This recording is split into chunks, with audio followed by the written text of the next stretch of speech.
Hi, Talbot. I hope you're all doing well. I have been looking forward to this week for many, many months. No, not just because I don't have any hair back here.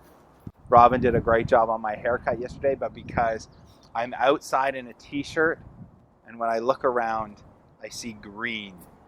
I see life. We see that the leaves have burst forth from the buds, and the ground, which was strewn with the leaves of yesteryear, now we see plants and green and life shoot up from beneath it. It's just an awesome, encouraging sight. And it's a pickup that I think we all need to know that summer is coming, warmth is coming, and just to be ready for that. And whatever that brings us, at least it'll be warmer than the winter. So I hope you're enjoying the weather as much as I am. It reminded me of a psalm. And it's a Psalm 65. I'm not going to read the whole thing, but I want to go to the end. This is in verse 8. It says, "You make the going out of the morning and the evening to shout for joy. You visit the earth and water it. You greatly enrich it. The river of God is full of water. You provide their grain, for so you have prepared it. You water its furrows abundantly, settling its ridges, softening it with showers, and blessing its growth. You crown the year with your bounty. Your wagon tracks overflow with abundance. The pastures of the wilderness overflow. The hills gird themselves with joy. The meadows clothe themselves with flocks. The valleys deck themselves with grain. They shout and sing together for joy."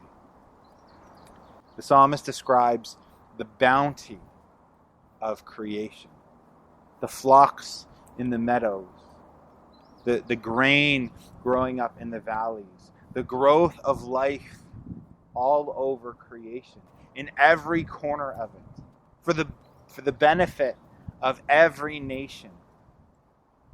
And we look at the growth and we look at the life and we see God's amazing, amazing provision for us. And we're reminded again, yes, spring is coming again. Summer's coming again. God is faithful again. He has designed the world in a way where we can have confidence, knowing that God is going to provide again for our needs. But the psalm actually goes beyond just talking about provision for us.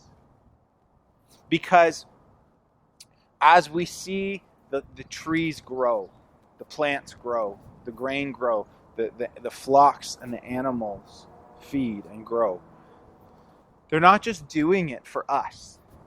Yes, God has given us the world so that we might care for it and tend for it and be fed by it and provided for by it. But they're actually doing it to glorify God. Each sprout that you see peek its head up out of the ground is doing so as an act of worship. Listen to the last line of the psalm again. They shout and sing together for joy. The they is not the people. The they is nature. It's the rising of the sun. It's the singing of the birds. Wherever creation is operating according to God's intended will for it, it's a song of worship. It's a chorus of praise.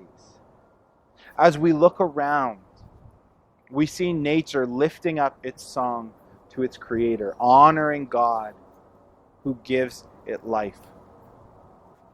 So this week, I hope as you walk through the park or walk down the street and you see these signs of life, just tune in, listen in.